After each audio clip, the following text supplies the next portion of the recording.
शहर के युवा सूरज बेरीवाल के मौत के बाद से ही सोशल मीडिया में लगातार सवाल उठाए जा रहे हैं कि इस मौत का जिम्मेदार आखिर कौन है। इसके बाद कल शाम बुधवार को कांग्रेस ने बैठक की, फिर आज गुरुवार को सर्वसमाज जाने का दुख मुझको पता है।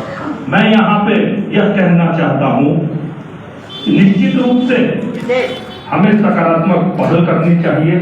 साथ ही साथ जो लोग जिन लोगों के कांधे पे इसकी जवाबदेही थी, उनसे हमारे को ये प्रश्न भी करना चाहिए कि 7 साल के बाद ये डेंगू वापिस अपने शहर में क्यों आए।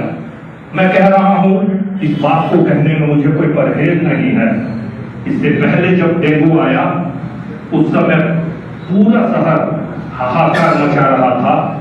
निश्चित रूप से आज वो शख्स हमारे बीच में नहीं है।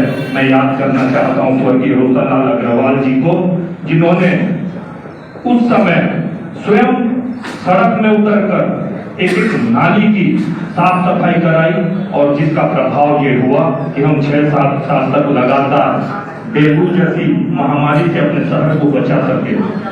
निश्चित रूप से आज वो 7 साल पुराना कार्य ये बता रहा है कि अगर डेंगू से लड़ना है तो उसकी प्रथम प्राथमिकता, प्रथम कार्य पूरे शहर की नालियों की साफ सफाई है। हम आज यहाँ पे बैठकर न केवल अपने बात रखें, न केवल शासन और सरकार से मांग करें, बात हम अगर सकारात्मक पक्ष की कर रहे हैं तो हम सबकी जवाबदेही की ये होनी चाहिए कि हम भाषण से ऊपर उठकर अपने तरफ से आर्थिक रूप से, सामाजिक रूप से नीचे मैदान में उतरकर किस प्रकार कार्य कर सकते हैं, हमको अपनी अपनी भूमिका सब इस शब्द के साथ भी तय करनी चाहिए। सर्व समाज जब कार्यक्रम करता है उस समय हम सब मिलकर जब धन इकट्ठा कर सकते हैं। आज अगर शासन प्रशासन के पास धन की कमी हो तो हमको धन इकट्ठा करना चाहिए। अगर उनके पास अच्छे मनोभाव की कमी हो तो सर्व समाज को अच्छा मनोभाव इकट्ठा करना चाहिए। अगर शासन प्रशासन के पास आज हिम्मत की कमी हो, पॉजिटिव एनर्जी की कमी हो, तो सर्व समाज को आज वो हिम्मत और वो एनर्जी इकट्ठी करनी चाहिए। जिस समय शासन प्रशासन अपने दायित्व को पूरा करने में विफल हो जाए, उस समय सर्व समाज हमेशा आगे आया है और आज भी सर्व समाज किसी भूमिका को तय करने के लिए बैठा है। मैं आपको एक जानकारी और सूचना और देना चाहता हूं। 9:30 बजे मेरी ओपी चौधरी जी से बात हुई। मैंने उनसे आग्रह किया कि हमारे शहर में ये समस्या है, आप हमारे जिले के नेता हैं, आपकी उपस्थिति का मैं आग्रह करता हूं। वे उसी समय इस बैठक में उपस्थित होने के लिए निकले हैं और मुझको लगता है 1 से 1:30 बजे के बीच वह पहुंच भी जाएंगे। मेरी सर्व समाज के साथियों से यह भी आग्रह है कि अगर आप लोग उचित समझें तो 10, 5, 20 मिनट का आगे पीछे हो सकता है। माननीय ओपी चौधरी जी का हम इंतजार करें और उसके बाद निश्चित रूप से जो भी हमारी आगे की रणनीति है उसके अनुरूप कार्य करें। मैं आपको विश्वास दिलाता हूँ, आज इस बैठक में भारतीय जनता पार्टी केवल भाषण तक, केवल सुझाव तक, केवल सलाह तक सीमित नहीं रहेगी। मैदान में ऊपर नीचे उतर के कार्य करेगी। नीचे आप सबको अगले 2-3 दिन के अंदर भारतीय जनता पार्टी के एक कार्यकर्ता का सकारात्मक कार्य और प्रयास दिखेगा। लेकिन मैं फिर इस बात को कहने से नहीं चूकूंगा कि जिन कांधों पे डेंगू से निपटने की जवाबदारी थी, वे कांधे फैल हो गए, वे असफल रहे। नगर निगम को लगातार इस बात को लेके आगाह हम करते रहे, नगर निगम के पास लगातार जाते रहे। बड़े दुर्भाग्य की बात है, हम नगर निगम में सूचना देके इस बात के लिए गए थे कि हम आपसे मिलना चाहते हैं। हमको मिलने के लिए आयुक्त से 1 घंटे का संघर्ष करना पड़ा। मैं आपको यह भी बताना चाहता हूं कि भारतीय जनता पार्टी अपने विपक्षी धर्म को निभाते हुए कल मैंने स्वयं रायगढ़ के जिलाधीश तारण सिन्हा जी से और आयुक्त महोदय से बातचीत की है। दोनों के पास अपनी बात को रखा है कि इस समस्या को समाधान के लिए जिस भी प्रकार का कार्य और प्रयास होगा वो जरूर से जरूर होना चाहिए। मैं आप सबको यह विश्वास दिलाता हूं कि हम सब मिलकर इस समस्या को लेके लड़ेंगे और भारतीय जनता पार्टी इस समस्या में आप सबके साथ पूरी ताकत से और पूरे हिम्मत से कंधे मिला के कार्य करेगी। धन्यवाद। जय हिंद, जय छत्तीसगढ़। साथियों, मैं निगम के वरिष्ठ भाई शाखा यादव से अनुरोध करता हूँ। राजनीतिक पार्टी होनी चाहिए। बेटे को बात कर सकता है, हमारी सुनो काम कर रहे हो 2 घंटे में पैसे और लगेगा। ये मर गया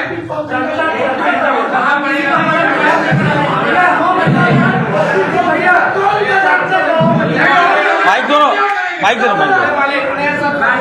कृपया कोई पार्टी का नाम मत ले।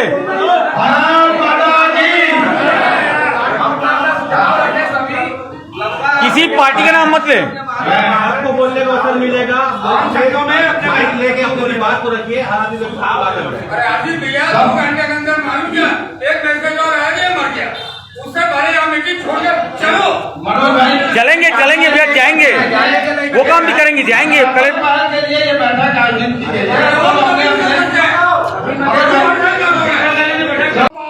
ये नहीं चलेगा।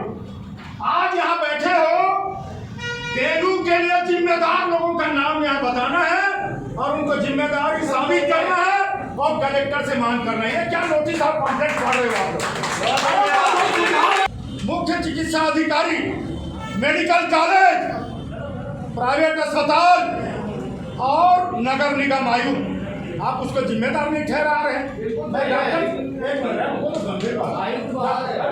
डॉक्टर साहब राजू भैया हमारे आदरणीय हैं, सब दिन आदरणीय है।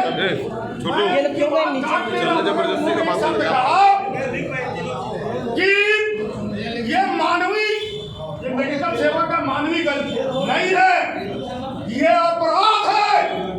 डेंगू फैलाने और डेंगू को नियंत्रित नहीं करने वाले अधिकारियों का अपराध है। उन पर प्रकरण दर्ज होना चाहिए, FIR दर्ज होना चाहिए। ये मांग होनी चाहिए।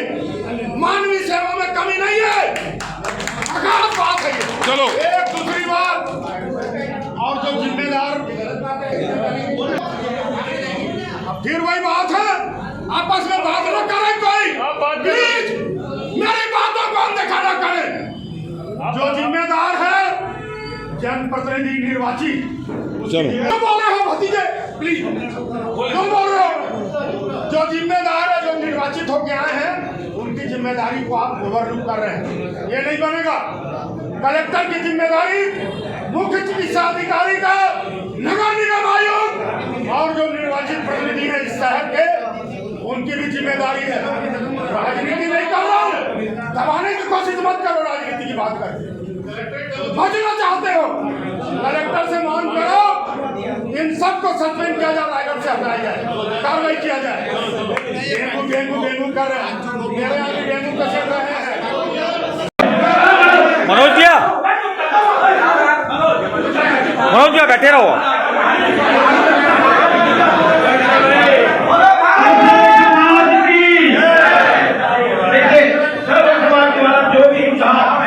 जो भी सुझाव भी समिति के पास आए हैं, मैं एक बार सुझाव आप लोगों को बता रहा हूँ। इसके अलावा इसमें कोई सुझाव आप लोगों द्वारा बताए जाएंगे और सुझाव और कलेक्टर साहब से बात करने जाएंगे।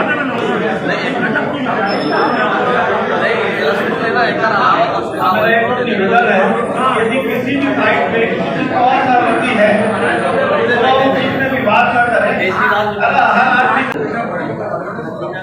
टेस्टिंग में हो, सबसे महत्वपूर्ण पॉइंट है कि डेंगू के लिए जो भी टेस्टिंग है वो फ्री में हो, वह शासन द्वारा टेस्टिंग की व्यवस्था पूरे शहर में की जाए। आज टेस्टिंग की व्यवस्था सिर्फ मेडिकल कॉलेज में है, वो मेडिकल कॉलेज में भी जाने से वह सुविधा आदमी को नहीं मिल पा रही है। इसलिए टेस्टिंग की सुविधा एक तो फ्री में की जाए, दूसरा टेस्टिंग की सुविधा मेडिकल कॉलेज के अलावा और जगह पे भी उपलब्ध की जाए। हर वार्ड में लगातार कैंप लगाकर डेंगू की जांच की जाए। मेन हॉस्पिटल जो कि अभी पूर्णतः बंद है, मेन हॉस्पिटल को अस्थायी डेंगू हॉस्पिटल घोषित किया जाए व डेंगू महामारी से दूर होने के पश्चात उस हॉस्पिटल को आम जनता के लिए हमेशा के लिए खोला जाए। आज मेडिकल कॉलेज रायगढ़ शहर से 5 किलोमीटर दूर है। किसी भी आदमी को कोई इमरजेंसी होती है तो मेडिकल कॉलेज जाना पड़ता है, इसलिए शहर के बीच में आज मेन हॉस्पिटल है, उस हॉस्पिटल में सारी व्यवस्था होनी चाहिए। इसलिए मेन हॉस्पिटल को लगातार चालू रखा जाए। निजी हॉस्पिटल में भी डेंगू जांच की व्यवस्था हो व उस इलाज में रियायत दिलवाई जाए शासन द्वारा। ब्लड व प्लेटलेट की व्यवस्था शासन द्वारा कराई जाए। डेंगू की दवा अवेलेबल हो। गंभीर मरीजों को बाहर भेजने के बजाय उसका इलाज यहाँ सुनिश्चित किया जाए। अभी जैसे डॉक्टर साहब ने बताया कि डेंगू इतनी बड़ी बीमारी नहीं है, लेकिन हमारे यहाँ अभी जो कुछ हुआ उसमें एक हॉस्पिटल द्वारा उन्हें तत्काल बाहर रिफर किया गया। तो डेंगू यदि इतनी बड़ी बीमारी नहीं है तो क्या हमारा मेडिकल कॉलेज इतना सक्षम नहीं है कि उस बीमारी का इलाज यहाँ कर सके?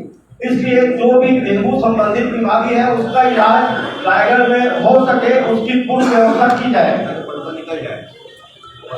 सफाई व्यवस्था दुरुस्त हो। फॉगिंग मशीन व दवा छिड़काव पूरे शहर में लगातार की जाए। हर वार्ड के लिए एक हेल्पलाइन नंबर घोषित किया जाए, फोन करने पर उसमें तत्काल कार्रवाई हो। शहर में जगह जगह बने कचरा डंपिंग को खोज कर वहां सफाई की जाए। छात्र छात्राएं अभी बुखार से पीड़ित है, स्कूलों में अर्धवार्षिक परीक्षा चल रही है, इसके लिए बच्चों को राहत दिलवाई जाए। डेंगू से मरने वाले की जवाबदारी प्रशासन की है, उन्हें शासन द्वारा उचित मुआवजा दिया जाए। डेंगू से यदि कोई मरता है तो उसकी जवाबदारी प्रशासन को लेनी होगी। एक यह पॉइंट आया है और इसमें विचार किया जाएगा। निगम अमला पूरे शहर में नित्य घूम कर मॉनिटरिंग करे कि जहां भी किसी भी प्रकार का कचरा डंपिंग है या पानी भरा है उसकी व्यवस्था वह नित्य निगम अमला घूम कर करे।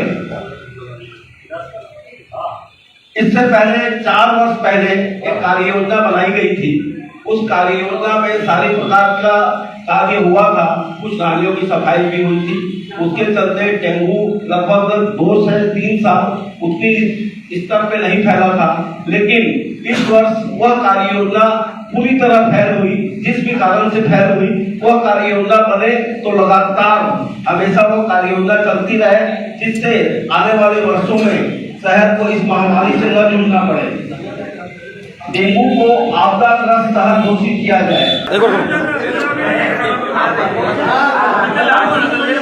बोले भारत माता की। भैया मेरे 2 सुझाव हैं इसमें। जैसे कि किसी भी व्यक्ति को डेंगू डिटेक्ट हो रहा है तो उसको हॉस्पिटल में रूम की उपलब्धता की जानकारी नहीं मिल रही है। कई केसेस ऐसे आए हैं जैसे जिंदल में वहाँ आधा घंटा इंतजार कर रहे हैं, वहाँ उनके द्वारा से बताया जा रहा है रूम खाली नहीं है। फिर एपेक्स में आईसीयू में भर्ती कर पाएंगे, रूम खाली नहीं है। तो जैसे कोविड में रूम की जानकारी दी जा रही थी हर हॉस्पिटल में डेंगू के लिए कितने रूम खाली हैं, अगर प्रतिदिन वैसी जानकारी व्हाट्सएप के थ्रू साझा की जाएगी तो मरीजों को दिक्कत नहीं आएगी, सीधे हॉस्पिटल में जाएंगे जहां रूम खाली है और इमीडिएट वो भर्ती हो सकेगी। अपना चापलूसी और राजनीति ना अपने वहां जाके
हमारा भाई गया है 100% किसके लिए ये लोग क्या काम करेंगे ये लोग क्या करेंगे अमर रहे अमर रहे अमर रहे अमर रहे अमर रहे अमर रहे